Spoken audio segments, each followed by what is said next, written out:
questions without notice. The Leader of the Opposition. Thank you, Mr Speaker. My question's to the Prime Minister. Today, the President of the National Farmers Federation has called on the government to adopt Labor's position on the backpacker tax, stating, and I quote, "Do the deal today and do what it takes to get a deal done." The Leader of the Opposition will resume his seat. Leader of the Opposition will resume his seat. The Minister for Agriculture and assorted others, including the Leader of the House, as always, will cease interjecting. I can't hear the question. The Leader of the Opposition will begin again. My question is still to the Prime Minister. Today, the President of the National Farmers Federation has called on the government to adopt Labor's position on the backpacker tax, stating, and I quote, "Do the deal today. Do what it takes to get the deal done. Do the deal. Do a deal." The Treasurer. Is the Prime Minister seriously going to inflict a 32.5% backpacker tax on rural and regional Australia because he's too arrogant to sign up to Labor's sensible compromise? The Prime Minister has the call. Mr Speaker, one thing the Leader of the Opposition could not do very well is play poker. He couldn't stop smiling as he laughed at the foolishness of his question. The sheer satire of presenting Labor's latest position as Labor's policy. Labor only a few hours ago was wanting to have a tax of 10.5%, and now, of course, now they've swung in behind Senator Lambie. They've swung in behind Senator Lambie on their policy agenda. As for the National Farmers Federation, the Deputy Prime Minister can address the House.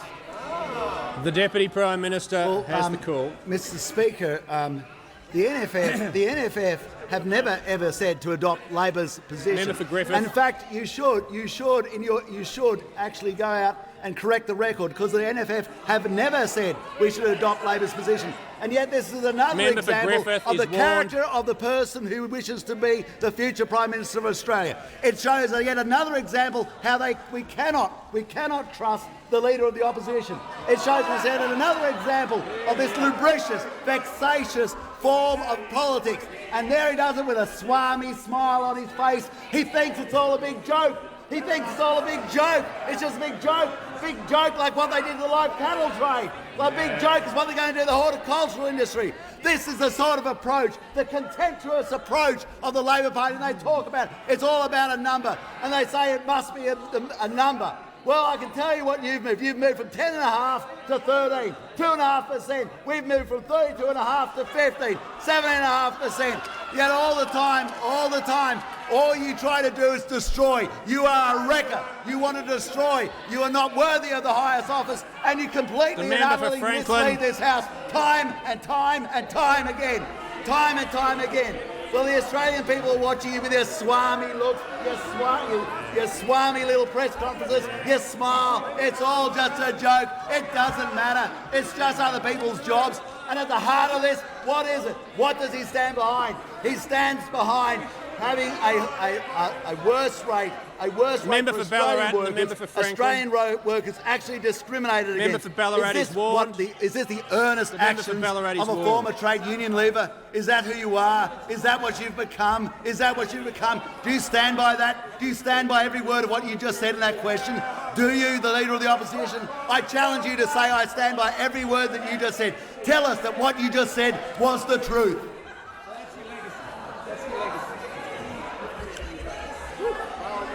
The member for Franklin is warned.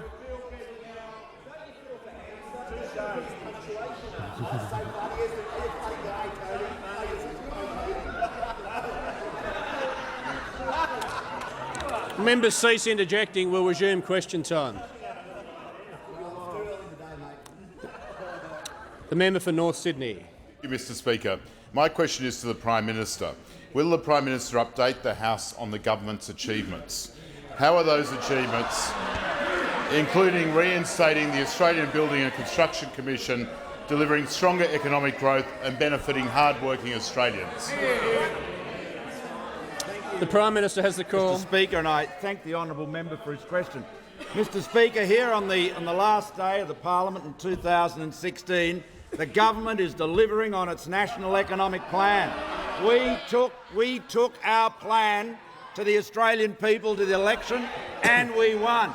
And central to our plan was restoring the rule of law in the building and construction sector. 8% of GDP, 1 million Australians working in it, 300,000 small businesses, terrorised by a lawless union, defying the courts, defying the fines which had been cut by 2/3 by the Leader of the Opposition when he was the Employment Minister. The Leader of the Opposition, when he was Employment Minister in the Gillard government, had rolled out the red carpet to the CFMEU. Not like Bob Hawke, who stood up to the lawless elements in the building industry and deregistered the BLF. The Leader of the Opposition defends the CFMEU just like the he member for defends Rankin.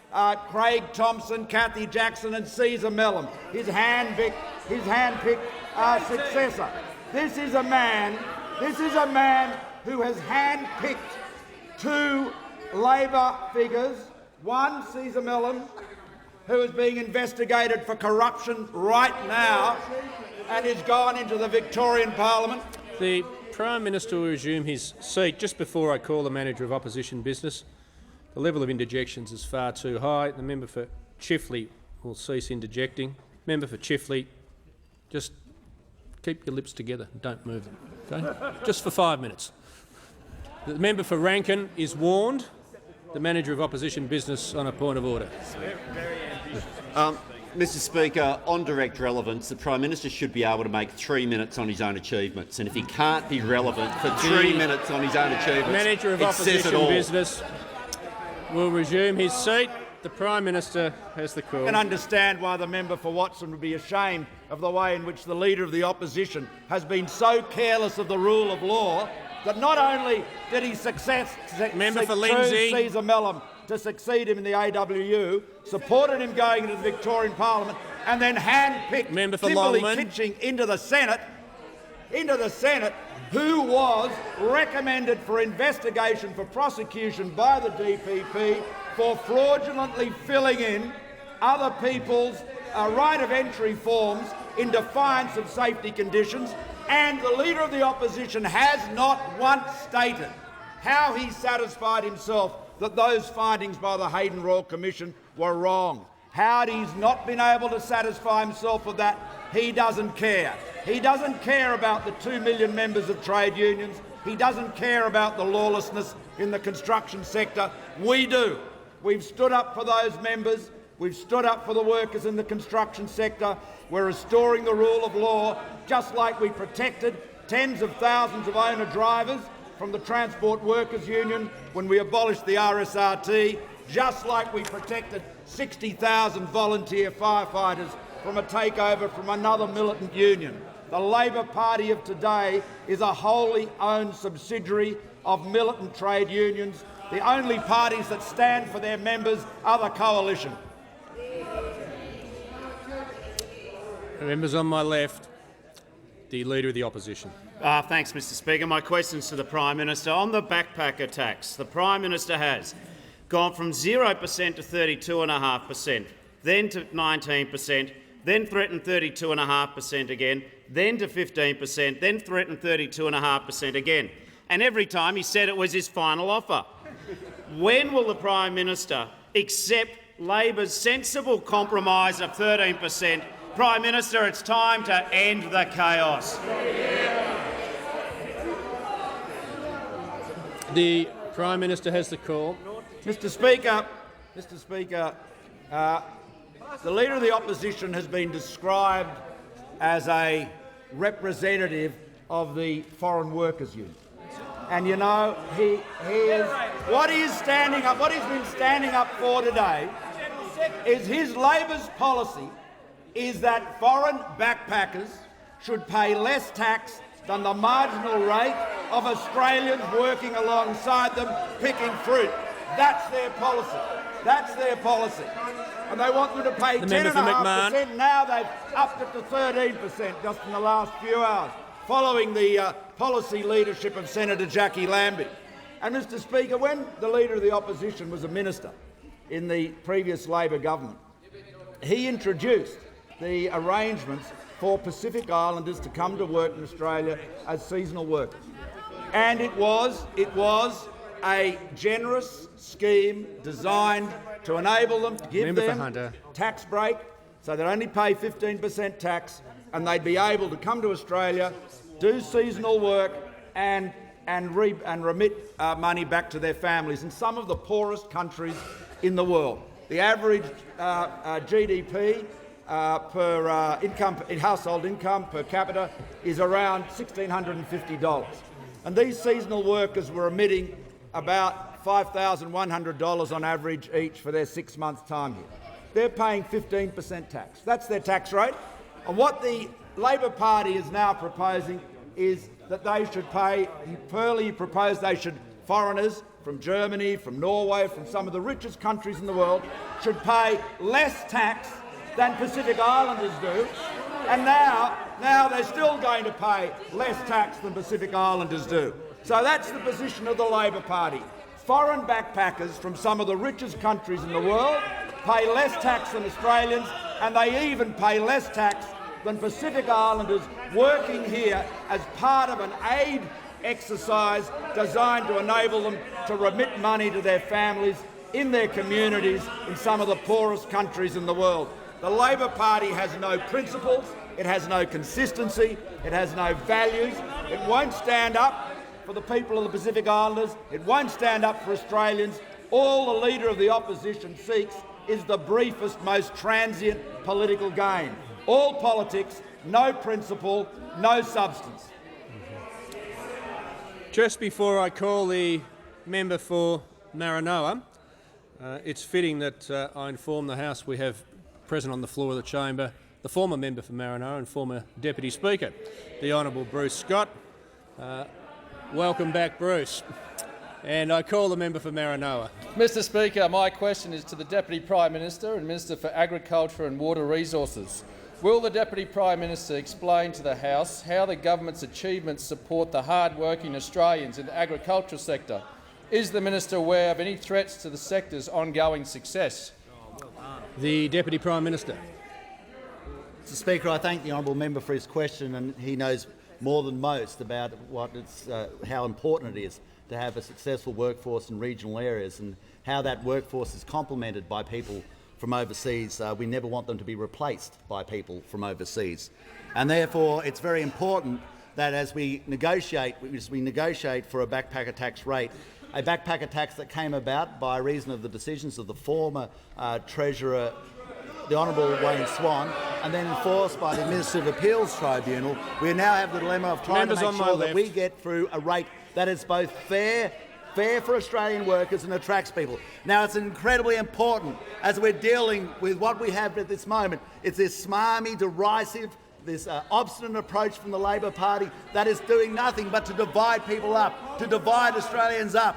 And you're starting to get a line on the Leader of the Opposition. You're getting a clear line on him, on the type and the character of the person. When you look at Chiquita Mushrooms and what happened to the Australian workers there, when you look at Clean Event and you find out what happened to the Australian workers there, when you find out about Senator Kimberley Kitching and how she was brought in across the wishes of so many others, and you start to understand the character of the Leader of the Opposition. You start to understand the character of the Leader of the Opposition when you see what he did to the former Prime Minister Rudd, when you see what he then did to the next Prime Minister Gillard. You start to understand the character of the Leader of the Opposition, the member for Maribyrnong. And you start to understand the character of the Leader of the Opposition, the member for Maribyrnong, when you see what he's doing with the backpacker tax rate. Because who is a person who's worse off after their rate goes through in the paddock, either picking cherries, picking mangoes, working behind the bar? Who is worse off? Well, it's the Australian worker. It's the Australian worker who's been let down by the former representative of the Australian Workers' Union.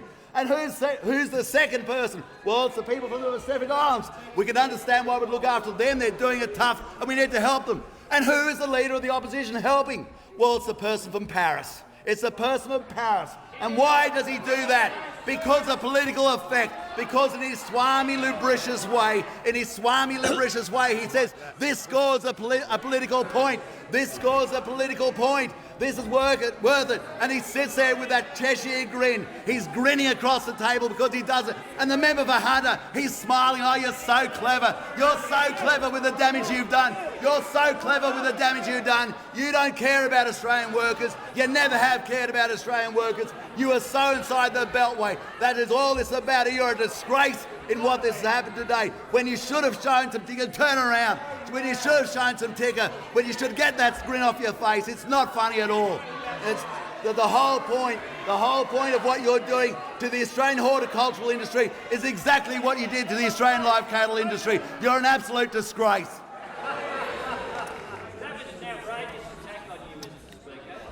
Just before I call the member for McMahon, I'd also like to inform the House that we have present in the gallery this afternoon the former member for Hinkler, Mr Paul Neville, and the former member for Gilmore, Joe Gash, has been pointed out.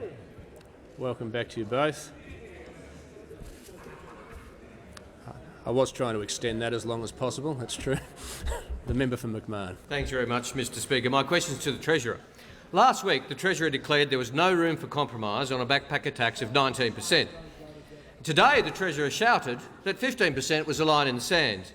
Is this the Treasurer's final position or just his latest? Why doesn't the government negotiate with the Senate the same way the Prime Minister negotiates with the hard right of his party room and just give in? Treasurer has the call. Thank you, Mr Speaker, and I thank the member for his question. The 32.5% non-resident tax rate was set by the member for Lilly. The non-resident tax rate was set by the member for Lilly. And in the 15-16 budget, the government introduced a measure that sought to legislate that rate, Mr Speaker.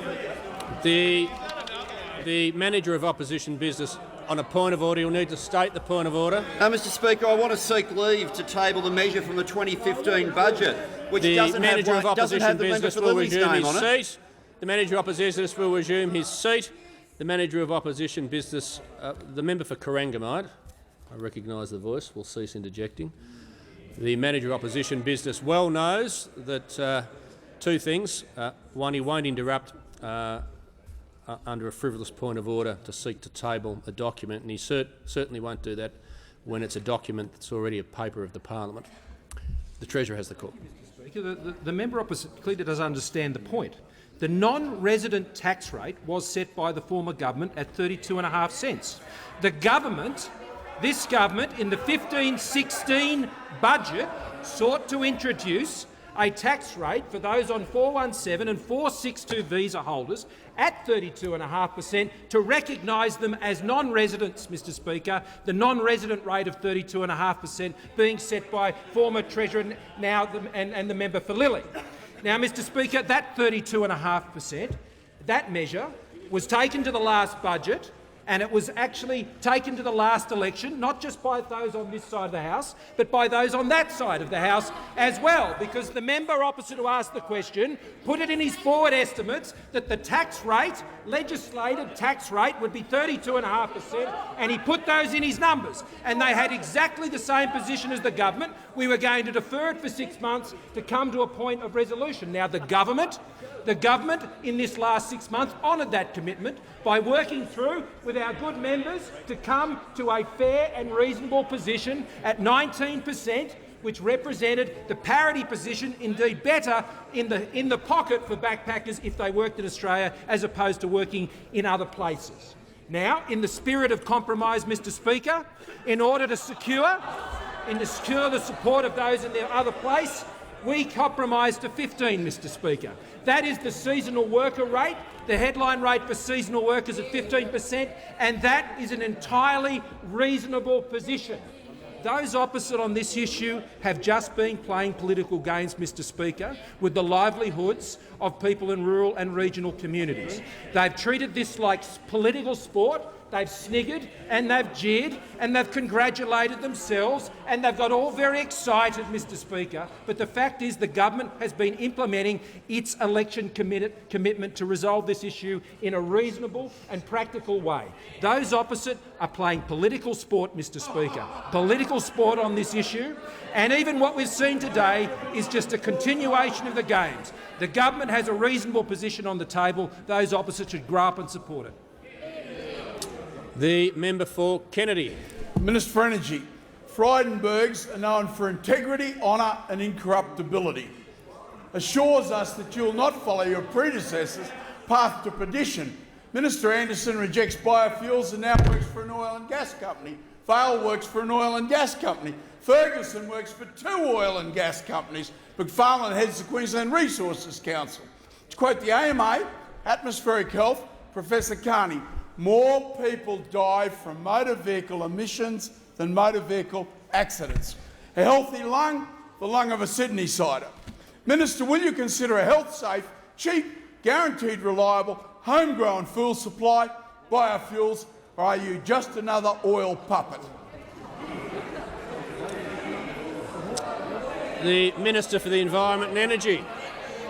Mr Speaker, I thank the honourable member for Kennedy for his question, and remember how last time I got a question from him, I burst out in laughter and he left the chamber, but I do thank him for those compliments without passing judgment on my esteemed former colleagues. Now, Mr Speaker, I know how passionate the member for Kennedy is about the biofuel industry. Indeed, he introduced into this parliament in February this year a piece of legislation wanting to see a national mandate of 5% by 2019 and 10% by 2022. Now, we know both in Queensland and in New South Wales there are mandates. In Queensland it's 3%, in New South Wales it's 6%. Now, the Commonwealth's position on the biofuels industry, which we support, which makes up about 1% today of the entire overall energy mix, is that we don't support mandates because of the impact that may have on innovation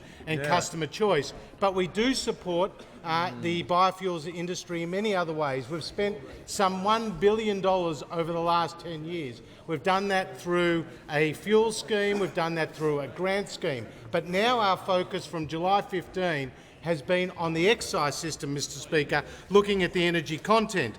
And under the transitional arrangements, the excise on ethanol and biodiesel is now about 2.6 cents per litre, or 6.6% of that of petrol and diesel. By July 2020 and 2030, excise on ethanol and biodiesel will respectively be 33% and 50% that of petrol and diesel. So, Mr Speaker, there are benefits. Now, I know the member for Kennedy is concerned about energy security. I know he wants a lower emissions future, and I know that he's pointed to the spare capacity in places like Dalby, Nowra and Serena. So, Mr Speaker, I confirm to the member for Kennedy the coalition is absolutely committed to the biofuels industry. We are helping it through the excise system. We don't support mandates which are now currently in existence in New South Wales and Queensland.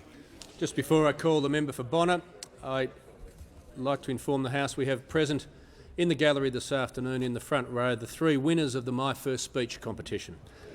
On behalf of the House, we extend a very warm welcome to you.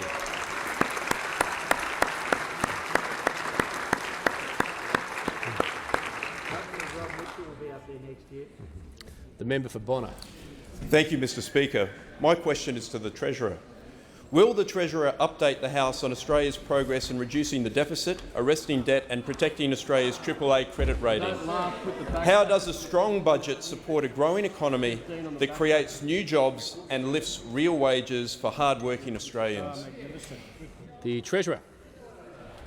Thank you, Mr Speaker, and I thank the member for Bonner for his question and his commitment, along with all those on this side of the House who are doing everything we can to ensure Australia's fiscal position is in the strongest possible position to ensure we retain the AAA credit rating for this country, Mr Speaker. That's why in our budget we brought down both savings and revenue measures, but particularly savings. The vast majority of those are in savings on payments measures to ensure the budget could return to balance, and the projection for that is for it to return to balance in 2021. already so far since the election of the coalition government in 2013 under former Prime Minister Abbott and Prime Minister Turnbull, we have been able to cut the growth, the real growth in expenditure from 4.2% for those when they sat on the Treasury's benches, the Labor Party, down to 1.6%. 1.6%. Now that is a dramatic reduction in the growth in real expenditure, which is the way you get your budget under control, Mr Speaker. In addition to that, we have had success not just putting these measures as part of our budget plan that we took to the last election, but they are being legislated through this parliament with more than $20 billion already legislated, both through this place, Mr Speaker, and the other place, all signalling, all demonstrating the effectiveness of this government to work with the 45th Parliament to get the job done. Now, Mr Speaker, there are alternatives to that, and I note that the Shadow Treasurer has said, I understand today, he says, what we do, referring to the Labor Party, is we announce our policies as we go, he says. And what we do is we make sure our bottom line is better than the government's. If you look at our policy announcements in total, our bottom line is better than the government. So, Mr Speaker, I thought I'd have a look at their bottom line. And as per the Parliamentary Budget Office, what they took to the last election, they said they were going to increase taxes by $13.9 billion. I know how excited they are about taxes, Mr Speaker, and that's a high level of excitement. $13.9 billion in extra taxes on the Australian people, $100 billion in more taxes over the next 10 years. But what they wanted to do is increase spending by $30 billion, Mr Speaker. $30 billion. So the net position they took to the last election, when you add on the public debt interest onto those expenditure figures, Mr Speaker, is $16.6 billion in a higher deficit. Now, those opposite think that a higher deficit, higher taxes and a higher debt is the way to protect our AAA credit rating. What those opposite are a AAA threat to our AAA credit rating, Mr Speaker, because their fiscal policies just don't add up. Their addiction to higher spending, their addiction to higher taxes results in an addiction to higher deficits and higher debt. That is not the way to bring our budget back to the balance. And what I ask those opposite to do is support the government's economic plan for fiscal repair that we are putting through this parliament and stop blocking it. Has expired. The member for McEwen. The member for Hunter. Thank you, Mr Speaker. My question is to the Deputy Prime Minister. Is it seriously the government's position that it would rather inflict a 32.5% tax on rural and regional Australia rather than accept Labor's sensible 13% compromise offer? The Deputy Prime Minister. Deputy Prime Minister has the call. Mr Speaker, I've got it. Yeah, Mr Speaker, I thank the honourable member for his question, and just to know the honourable nature of the honourable opposition, I want to quote exactly what the National Farmers Federation said, and then place it clearly before the Leader of the Opposition and see if he wishes to correct the record after misleading the House. The National Farmers Federation says, and I quote, "To be clear, we continue to support 15% as the best policy outcome. But outcome today cannot be 32.5. We need to get this done."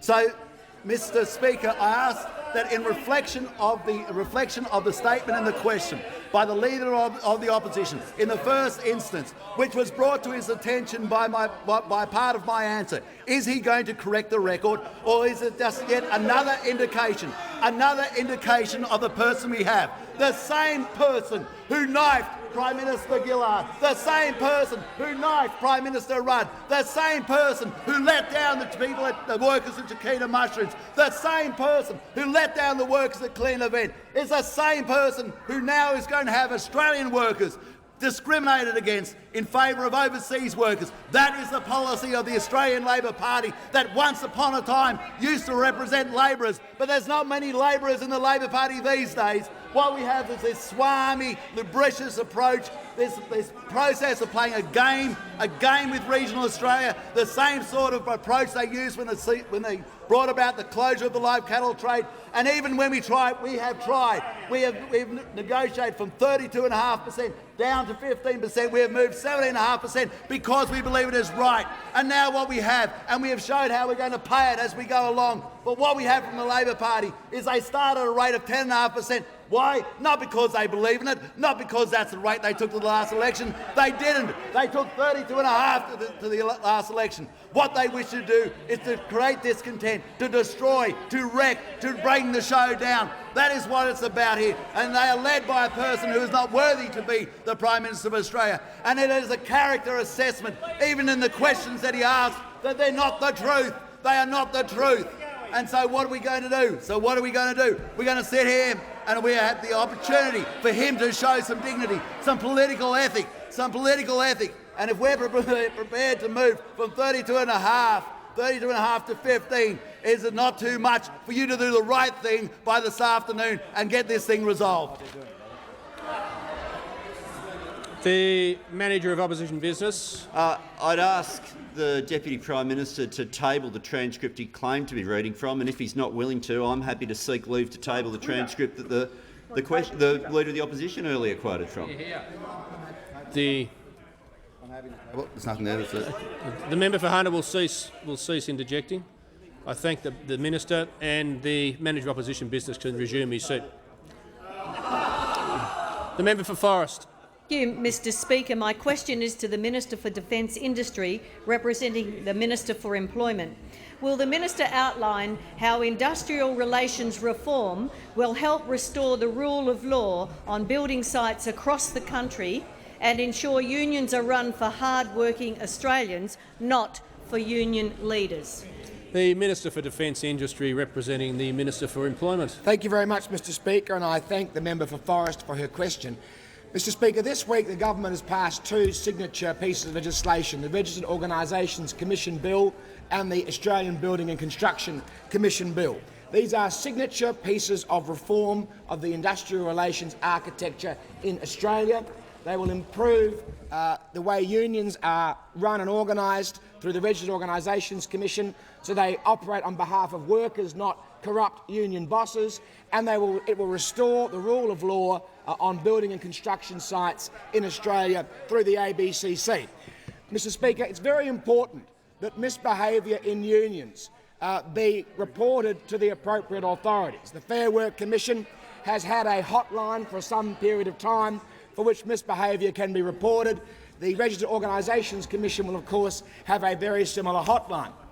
It's important that when people have information about a particular union leader, that they don't keep it in the family, as the Minister for Immigration says, but in fact they ensure the Fair Work Commission and now the Registered Organisations Commission has that information. So, Mr Speaker, we would like to know on this side of the House, I think the Australian public would like to know, what information the member for Isaacs had, for example, that caused him to advise the Leader of the Opposition not to support Kimberley Kitching for the Senate. Now, we know in the Trade Union Royal Commission that Kimberley Kitching was doing the right of entry tests for union officials so they could pass and go on to work sites, including their safety Member tests. for Melbourne Ports. Including their safety tests.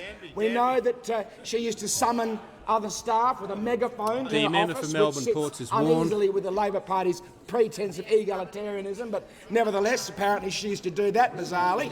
But what was it? Exactly, with the megaphone.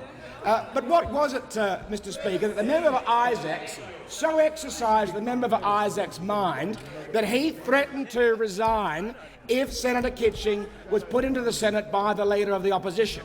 Because obviously it was a very serious matter. So certainly the Kitching affair goes to the judgment of the Leader of the Opposition. There's no doubt about that. And his fitness to be the Leader of the Opposition and the Prime Minister, because he overlooked the advice of people like the member for Corio, the former Senator Conroy, and the member for Isaacs. But also, it goes very much to the character of the member for Isaacs.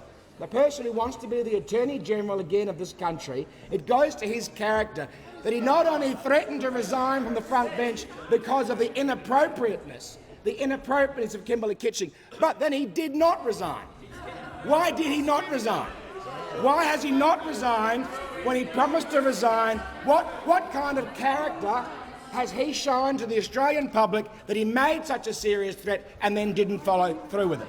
The member for Isaac should come to the dispatch box and explain it. The Leader of the Opposition. Thanks. My question is to the Prime Minister. Is the Prime Minister seriously going to let the Parliament rise for the year without fixing the mess of the backpacker tax? Yeah. Prime Minister has the call. Thank you, Mr. Speaker, and I thank the honourable member for his question. The real issue here is the integrity and the character of the Leader of the Opposition. This is a Leader of the Opposition who a moment ago stood up in the House and said the President of the National Farmers Federation has called on the government to adopt Labor's position on the backpacker tax. And in fact, the NFF has tweeted and continued to say through the day and on Twitter, we continue to support 15% as the best policy outcome. And they have urged the Labor Party and all of the others in the Senate to support the 15% outcome. So what the Leader of the Opposition did The was member for knowing Franklin full will well leave under what the 94A. National She's been Farmers- warned twice. The member for Franklin. Prime Minister has the call. Prime Minister has the call. Yep. Thank you very much. Thank you. Thank you. Thank you. So, Mr. Speaker, the course of compromise, the responsibility for resolving this matter falls on all senators and all members. Particularly it falls on those of us in government and those who seek to be in government, such as the Leader of the Opposition. We have compromised from our position of 19% to 15%. We secured the support of the National Farmers Federation, and as they have been saying consistently, they're calling on other parties to support that sensible position. What the Leader of the Opposition did was misstate the position of the National Farmers Federation in the House today. The member for MACKELLAR. Mr. Speaker, my question is to the Minister for Immigration and Border Protection. Will the Minister update the House on the importance of ensuring the effective management of the 457 visa program and how this demonstrates that the government is serious about protecting Australia's borders? The Minister for Immigration and Border Protection. Thank you very much, Mr. Speaker, and I thank the member for MACKELLAR for his question and his interest in this very important issue. Mr. Speaker, the Turnbull government has created 500,000 jobs, and we are very proud of the fact that we put Australian workers first. The whole idea of the 457 worker program is that we put Australians into jobs, and if we can't put Australians into jobs, we allow the employers to look for workers from overseas to fill those jobs. The Leader of the Opposition, before the last election, was saying that he wanted to put workers first. He was out there constantly saying, "I'll put workers first." This was his mantra. But as it turned out, when he was the employment minister, he did a secret deal with fast food outlets, including McDonald's, to fill hundreds of positions in Sydney and Melbourne and Brisbane and elsewhere, with foreign workers displacing local workers. So this Leader of the Opposition can't be taken for his word. Now, we also know, Mr. Speaker, that this Leader of the Opposition was out there at the time of the free trade agreement with China, saying that this was a terrible thing. The CFMEU had instructed him that this was a terrible thing for Australian workers, and he was against the CHAFTA. Now, the CHAFTA created many jobs and great trade opportunities for our country. But as it turned out, when the Leader of the Opposition was the employment minister, he did another secret deal, bringing in 850 Chinese workers into a mine in Western Australia. And again, the duplicitous nature of the Leader of the Opposition was exposed. Now, his colleagues know this because this is the way that he's conducted himself during his adult working life. Kevin Rudd knew it, and Julia Gillard knew it, and many of those people behind them, many of those people behind the Leader of the Opposition have been double-crossed by this Leader of the Opposition as well. But it gets worse for this Leader of the Opposition, Mr Speaker, because, again, he's claiming that he will be the champion of the workers, that workers will come first. But as it turns out, in a classic own goal, he's introduced a bill into Parliament this week in an attempt to try and play some political game around tightening the 457 visa program. His bill actually weakens the integrity measures of the 457 program. So all I would say to all Australians who are really perplexed about this Leader of the Opposition, he cannot keep a line from lunchtime to late line. That is what we know about this Leader of the Opposition. He has not the ability or the integrity to stand up and to be a leader of this nation, and that is why he has failed the fundamental test when it comes to protecting our borders. This Leader of the Opposition has 26 of those sitting behind him who were chanting during the last election the same words as we heard those protesters chanting in this gallery yesterday, and for that he should stand condemned. The Minister's time has expired. The Leader of the Opposition. Thanks. My question's to the Prime Minister. I refer to the Prime Minister's previous answer. Is the Prime Minister saying the following words were not said by the President of the NFF on Sky News in an interview with David Spears? Simpson, President of the NFF, do the deal today and do what it takes to get the deal done. If 13 is the rate that gets to fly today, well, look, we don't want to leave here with 32.5%. But I do need to be consistent in this, and we've always called for 15. Spears interrupts. Yeah, but if it needs to be 13, just do it. Simpson, President of the NFF, do the deal, do a deal. Is the Prime Minister saying that didn't happen?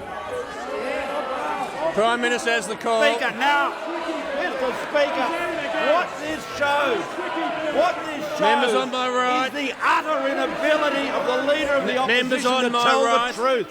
The utter inability. I was talking earlier today about post-truth politics. This is what is called truthiness. This is truthiness. It used to be a satirical term used by Stephen Colbert, where people say things that are sort of true, but not really Member true. for Sydney. What the Leader of the Opposition is Member doing for Sydney. is thoroughly misrepresenting the Farmers Federation. Of course they want us to get a deal done, but what the Leader of the Opposition said was the President, this is what the Leader of the Opposition said, the President of the National Farmers Federation has called on the government to adopt Labor's position on the backpacker tax. And in fact, that's exactly what they're not doing.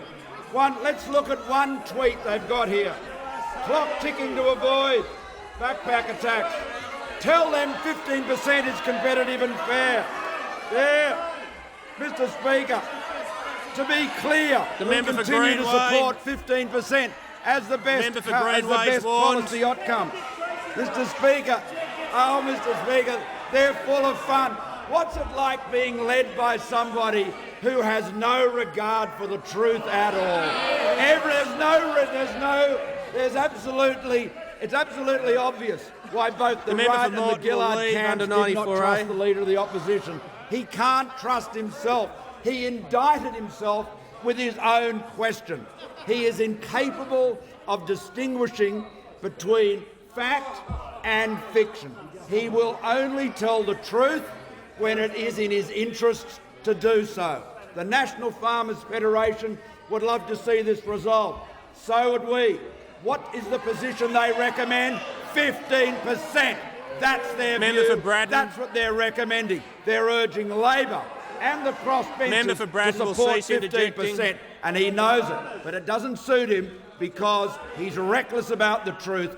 The Leader of the Opposition will say anything.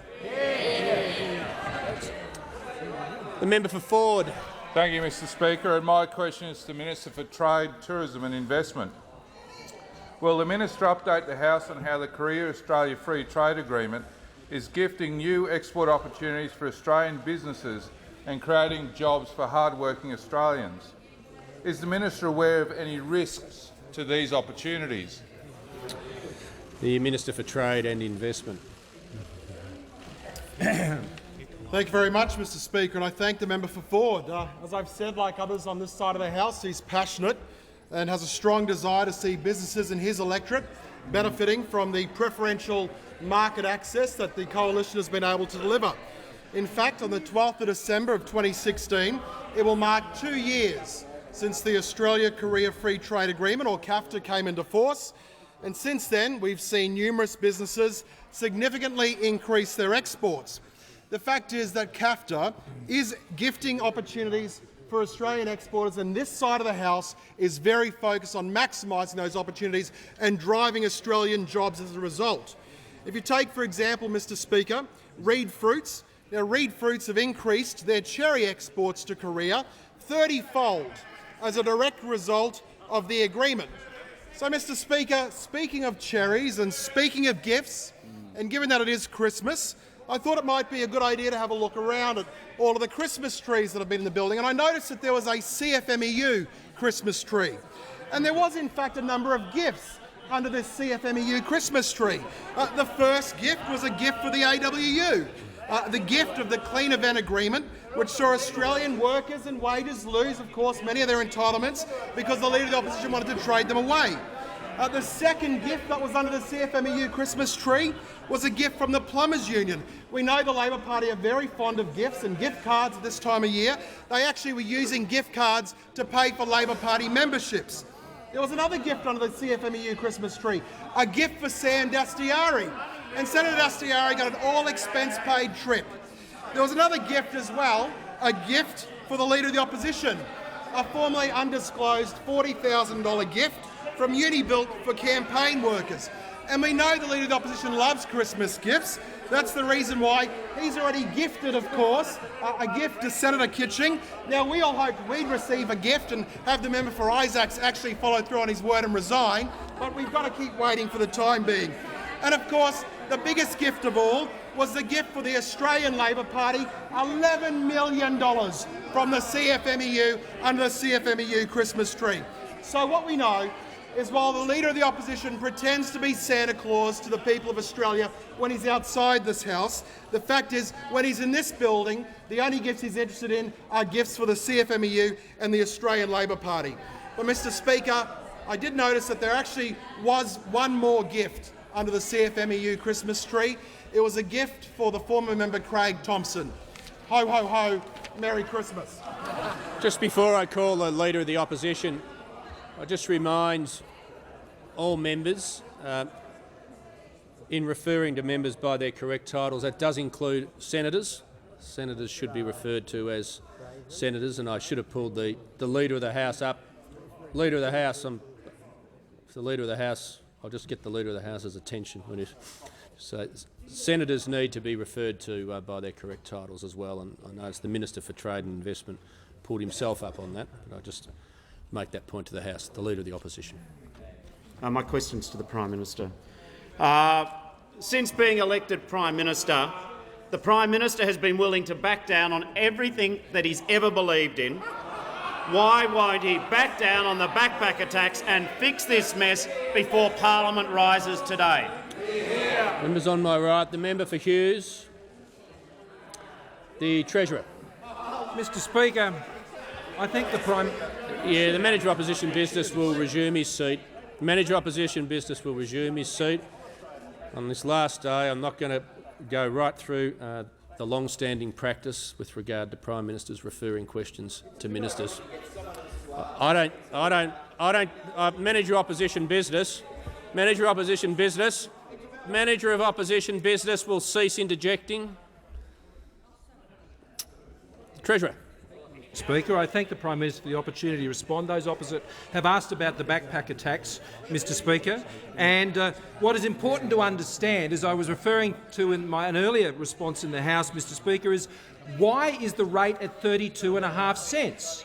Now, Mr Speaker, I go back to the 2012-13 budget that was delivered by the member for Lilly. And in that budget, it refers to the fact that the government, the then Labor government, will adjust the personal income tax rates and thresholds that apply to non-residents' Australian income. From 1 July 2012, the first two marginal tax rate thresholds will be merged into a single threshold.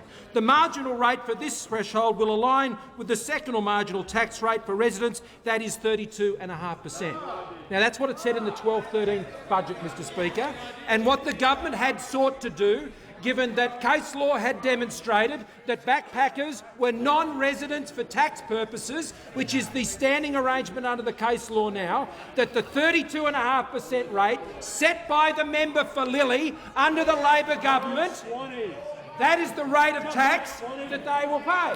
Now, we sought to introduce that into legislation, and as those opposite at the last election also promised to do by setting that 32.5% rate in their forward estimates, but we then sought to compromise and work to an arrangement that was reasonable and fair, and we put forward 19, Mr Speaker. That wasn't acceptable by the One Nation Party and others, and we came to a reasonable position on 15%, which is the seasonal worker tax rate at 15%. That is what we have put forward. Now, those opposite, Mr Speaker, first of all, they wanted 0, then they wanted 10.5. The member for Lilly said it at 32.5, and now they've come up at a rate of 13. And I'll tell you one thing they did on none of this is they didn't support or put forward any way that these measures could be funded. They didn't support the passenger movement charge increase. They spoke against the changes on superannuation when it came to backpackers. So what they were saying is they wanted foreign workers to pay a lower rate of tax, and they wanted to send the bill to Australian workers. That's what they wanted to do, Mr Speaker. They wanted a higher tax rate on small business. They wanted Australians to continue to pay higher rates of tax, but they wanted foreign workers to pay a lower rate of tax. The government has put a very sensible and reasoned proposition on the table. Those opposite, as a result of their failure to come and see what is a reasonable position, will ensure that the member for Lilly's 32.5% rate lives on and on and on. The member for Hunter. The member for Hunter has the call. Thank you, Mr Speaker. My question is to the Deputy Prime Minister. What will be the consequences for rural and regional Australia of a 32.5% backpacker tax?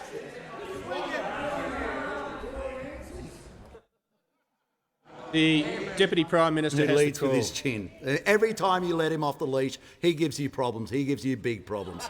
So I'm going to quote from Fiona Simpson again, and here it is. Listen, this is 1:28 p.m. 1st of December. That's pretty close. And about it. Incorrect 13% is your position, Fitzhunter. I support President of the NFF 15%, or a rate that Parliament decides. I urge Parliament to get the job done. But he never said. So this is it. This is it. And once more, we have the Leader of the Opposition who came here and on his first question, he has told something which does not reflect the truth of what was said. Yet still, he sits there with that smarmy look on his face, and says, I can get away with it, because it's all a game for the Labor Party. It's all a game about what happens in regional Australia. It doesn't matter what happens to those people. It doesn't matter what happens in the regional towns. It's just the numbers. It's just so they can blow the show up. It's all about them blowing the show up. And it's the same type of person, because it follows a trait. And that's how the same person could let down the workers at Chiquita Mushrooms. That's how the same person could let down the people at Clean Event. It's how the same person could do a deal in the back door with McDonald's. It's the same way he actually made sure he got rid of Prime Minister Kevin Rudd, and then he got rid of Prime Minister Julia Gillard so he could get himself into that chair. It was always about the Leader of the Opposition, the member for Maribyrnong. It was always about it. And here's your Class 1 clown friend.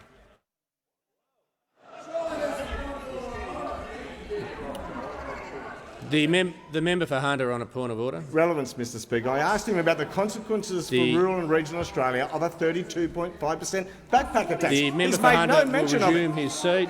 Members on my right will refer to people by their correct titles. The Treasurer, the Deputy.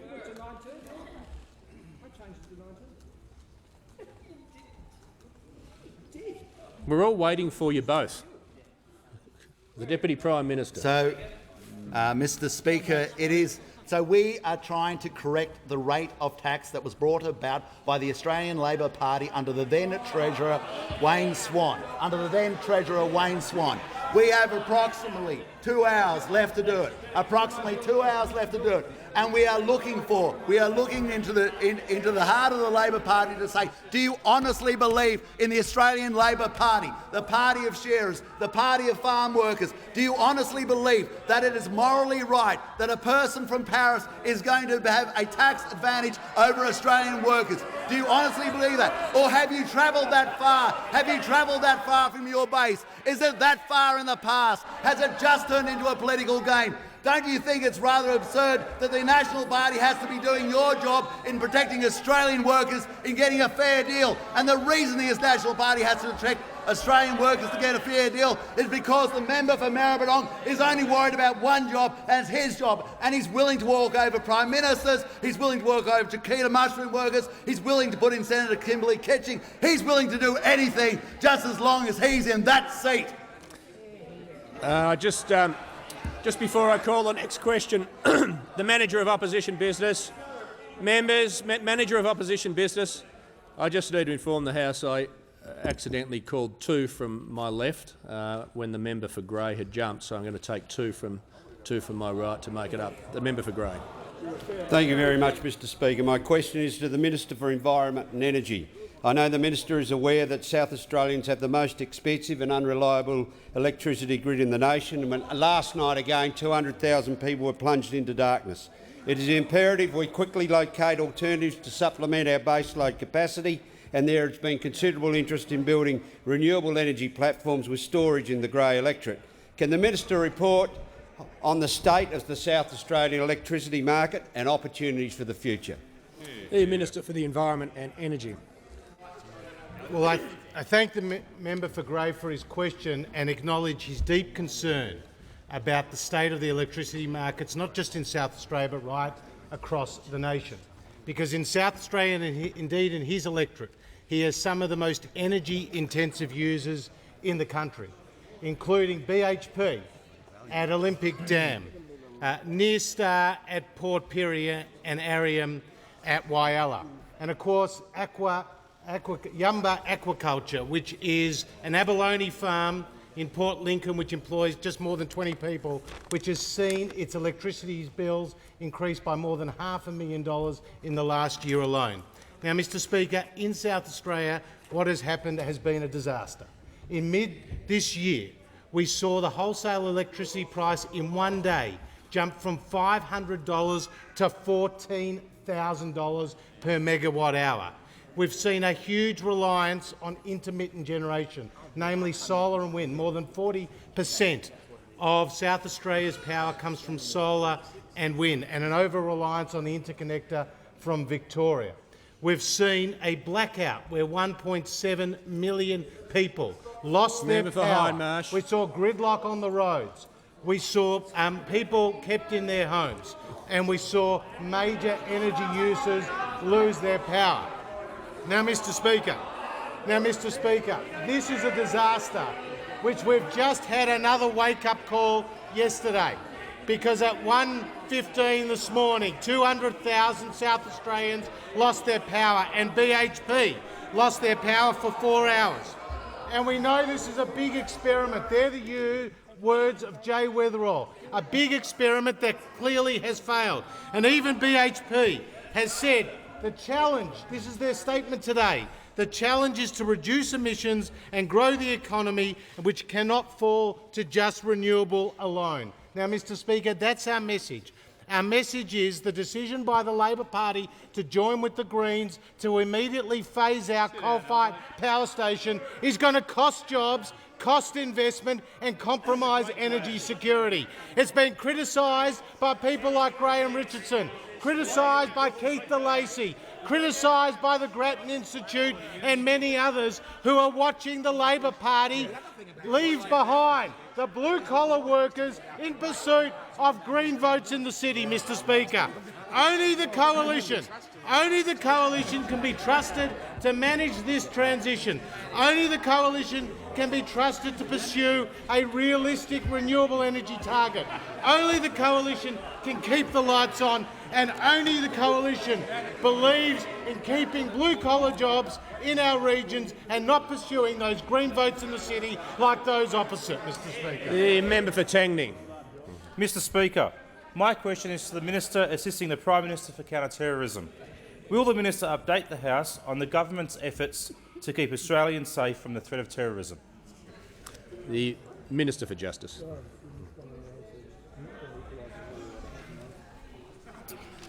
Well, can I thank the member for Tangney for that question and the interest that he takes in national security matters in the time that he's been here in the House. And as he knows, we are very committed to doing all that we can to ensure the safety of the Australian people. And over the past 2.5 years, largely as a result of events in the Middle East, the security situation in Australia has deteriorated. And our response, as a result of the events in Syria and Iraq, our response has been to make sure that we've done everything we can to secure security here in Australia. We've worked internationally with our partners, particularly in Southeast Asia, and of course we should be very proud of our service people over in the Middle East destroying this terrorist organisation at its source. Now, since September 2014, when the terrorist alert level was raised in Australia, we've had 55 people charged as a result of 24 counter-terrorism operations. Currently, we have 40 people before the courts for terrorism-related offences, 7 of whom are juveniles. We've also had 4 attacks in Australia during this period, and because of the great work of our counter-terrorism authorities, we have stopped a further 11 attacks. And we have worked with those authorities over the course of the past 2.5 years to ensure that they have the powers and the resources that they need to do this job of keeping us safe. And during that time, we've passed 6 tranches of significant counter-terrorism legislation through the Parliament. We've also invested a further $1.3 billion in the ability of these agencies to do their job. Today, the government has passed through the Senate the 7th tranche of legislation, the High-Risk Terrorism Offenders Bill 2016. And as members know, this bill strengthens the ability of our security agencies to continue to detain somebody if they've committed serious terrorism offences and at the expiry of their sentence they have not been rehabilitated and their release into the community would present a significant danger to the Australian community. Now, we are not going to allow people who haven't been rehabilitated in prison to be released and then go on to harm our fellow Australians.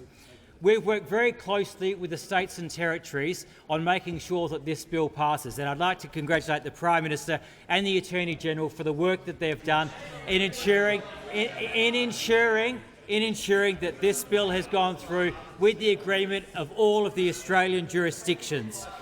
Mr Speaker, this government's first priority is to ensure the safety of the Australian people. And over the past 2.5 years, we've worked with our agencies, we've learnt the lessons from their operations, and we've done what is required to keep the Australian people safe. The member for McMahon. Thanks, Mr Speaker. My question is to the Treasurer. And I refer to the Treasurer's claim in question time that a 32.5% backpacker tax was introduced in the 2012 budget. If that is true, why was no revenue raised from backpackers tax in 2013, 2014 or 2015? Isn't the real truth that this government introduced a 32.5% backpacker tax in the 2015 budget? Treasurer has the call.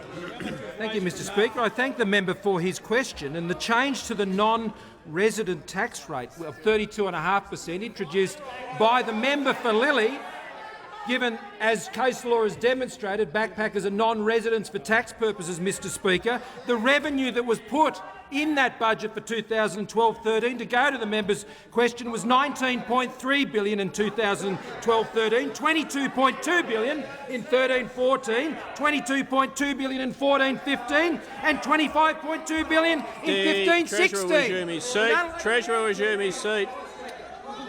The member for McMahon on a point of order. Mr Speaker, the Treasurer should admit that none of that money came from backpackers in Australia. The member for McMahon will resume his seat. The Treasurer has the call. The member for Corangamite's now warned. Treasurer has the call. Mr Speaker, the 32.5% rate, which applies to non-residents as a result of case law, applies to backpackers. That's what the tax officers said very clearly in their own statements, Mr Speaker. And the non-resident tax rate, which now applies, was set by the member for Lilly And he claimed, Mr Speaker, more than $80 billion in revenue in that budget. Now, when this became clear, Mr Speaker, that this is what had transpired, the government sought to give certainty to these arrangements, and we still seek to give certainty to these arrangements, and those opposite continue to frustrate by coming up with any rate of tax that they can pull out of a lucky dip bag with other senators in the crossbench, Mr Speaker. Now, that's not a way to run a tax policy. We heard earlier that the Shadow Treasurer just makes up policy as he goes along, and then he says, well, we try and make sure that it costs less than what the government does, and we know that his plan for Australia is a budget deficit which is $16.8 billion higher, and that's after he's stripped away the company tax cuts for small and medium-sized businesses. That's after he's put more taxes on hard-working Australians, Mr Speaker, who want to go and save for their future and invest, Mr Speaker, for their children. Yeah, the Treasurer will resume his seat. Just before I call the Manager of Opposition Business, there's already been a point of order on relevance. Is there a point of order on different point I'm seeking leave to move the following motion. No, the Manager of Opposition Business will resume his seat. I'm seeking leave. No, he can seek leave at the end of the Treasurer's answer. No, you were given. I didn't give you the. No, the Manager of Opposition Business will resume his seat. No, we're not going to operate that way. I could have very easily just not called the Manager of Opposition Business, given there'd already been a point of order. I asked if there was another point of order. I wouldn't have. No, I'm not going to give you. The Minister for Immigration will cease interjecting. The Treasurer. Thank you, Mr Speaker. Will conclude his answer, and then I'll give the quorum a lift. Thank you, Mr Speaker. The point I was making, that those opposite are proposing a higher level of deficit, $6.8 billion more, and that's after they've increased taxes on hard-working Australians who are investing for their future, after they've ripped tax cuts away from small businesses with some 22 employees on average, some 100,000 of them, who want to get access to the instant asset write-off, who want to get access to a tax rate of 27.5%. I note those opposite get very excited about the tax rates for foreign workers in New Zealand. But when it comes to the tax rates for businesses in New Zealand at 28%, they think Australian businesses should pay more, Mr Speaker. That's what they think opposite. They think Australian businesses should pay more tax, so that mob opposite, if they were ever to become elected to the Treasury benches again, could spend more, raise the deficit more, increase the debt and be the absolute AAA threat to our AAA rating.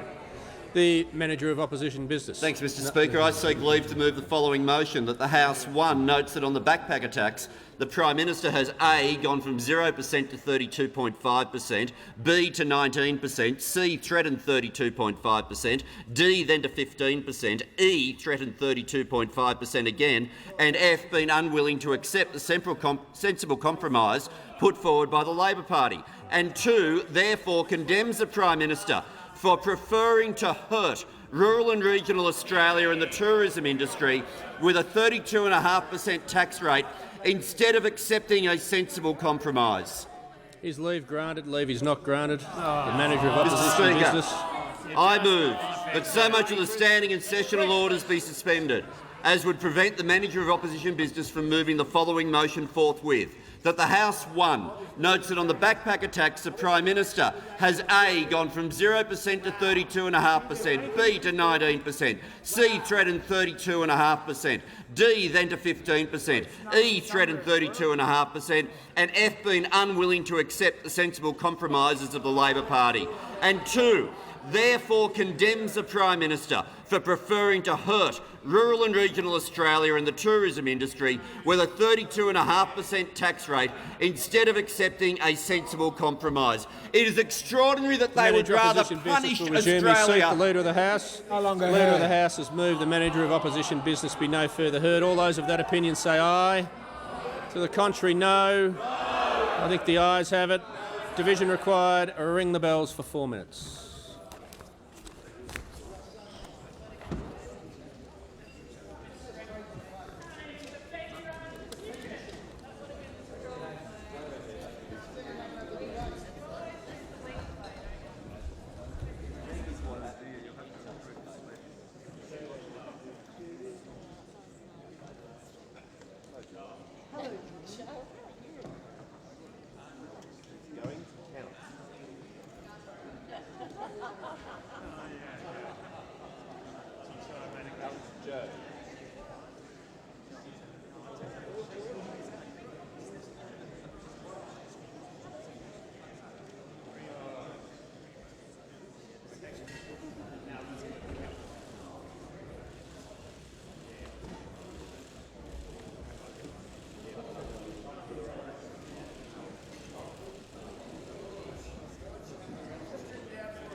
Lock the doors. Order. The question is that the manager of opposition business be no longer heard. The ayes will pass to the right of the chair, the noes to the left. I appoint the honourable members for Gray and Dawson, tellers for the ayes, and the honourable members for Lawler and Morton, tellers for the noes.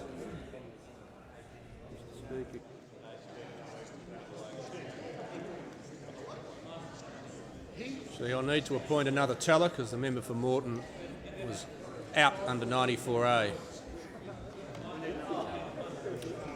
Need to appoint another teller. You know what you're doing over there, Bergie?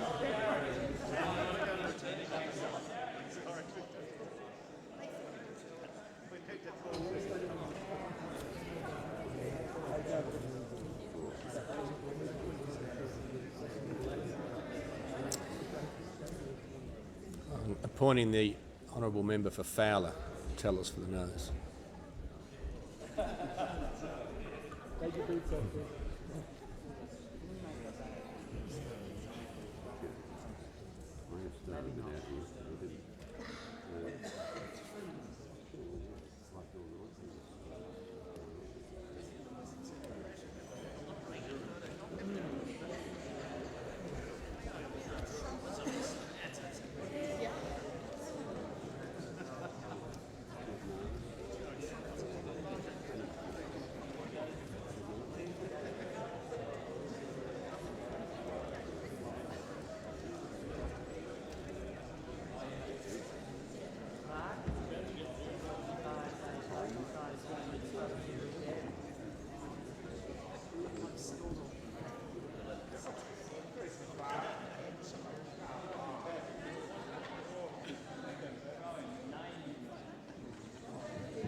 Order. The result of the division is ayes 74, noes 70. The questions therefore result in the affirmative. Is the motion seconded? The member for Hunter. Seconded. This is Barnaby's greyhound. The Leader of the House. No longer heard. Leader of the House has moved the member for Hunter be no longer heard. All those of that opinion say aye. The contrary, no. I think the ayes have it. Ring the bells for 1 minute. I appoint the same tellers as the previous division. It would be helpful if members were to remain in their seats during the successive division unless they're leaving the chamber or did not vote in the previous division, in which case they should report to the tellers.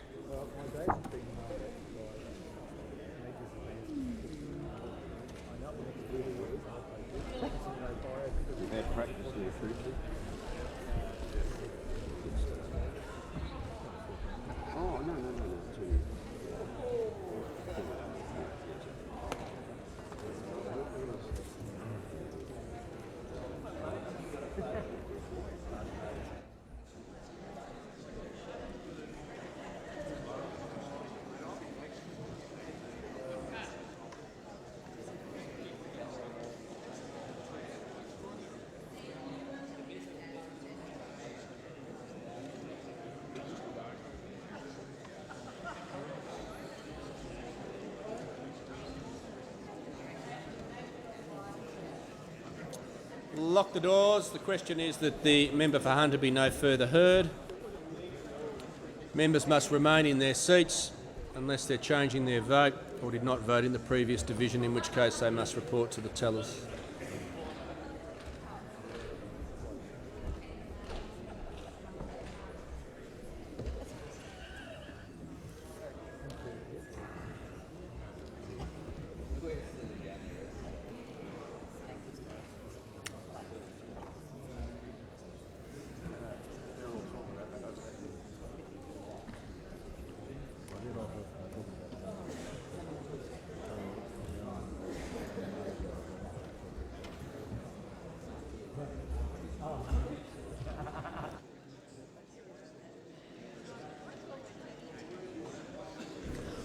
Order. The result of the division is ayes 74, noes 70. The questions therefore resolved in the affirmative. The question is that the motion be agreed to. All those of that opinion say aye. To the contrary, no. I think the noes have it. Division required. Ring the bells for 1 minute, but the tellers will do a full count due to the changing of the sides.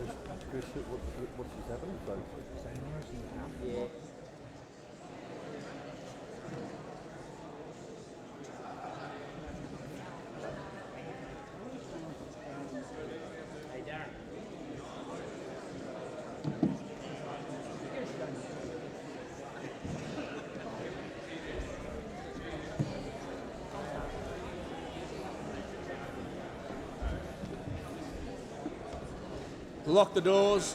Order. The question is that the motion be agreed to. The ayes will pass to the right of the chair, the noes to the left.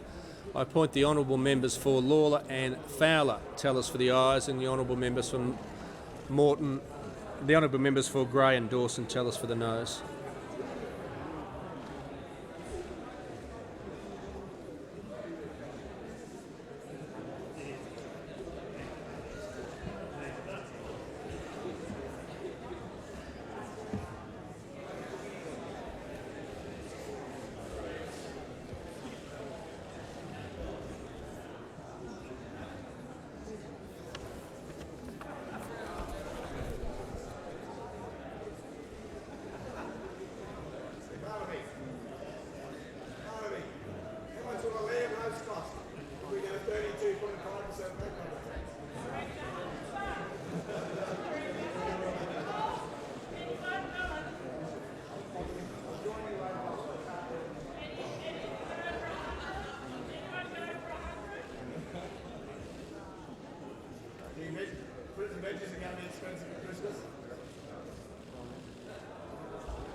Order. The result of the division is ayes 67, noes 75. The question is therefore resolved in the negative.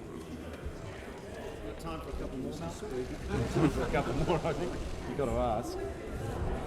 The Prime Minister. Thank you, Mr Speaker. I ask that further questions be placed on the notice paper. Thank the Prime Minister. If members could just take their seats,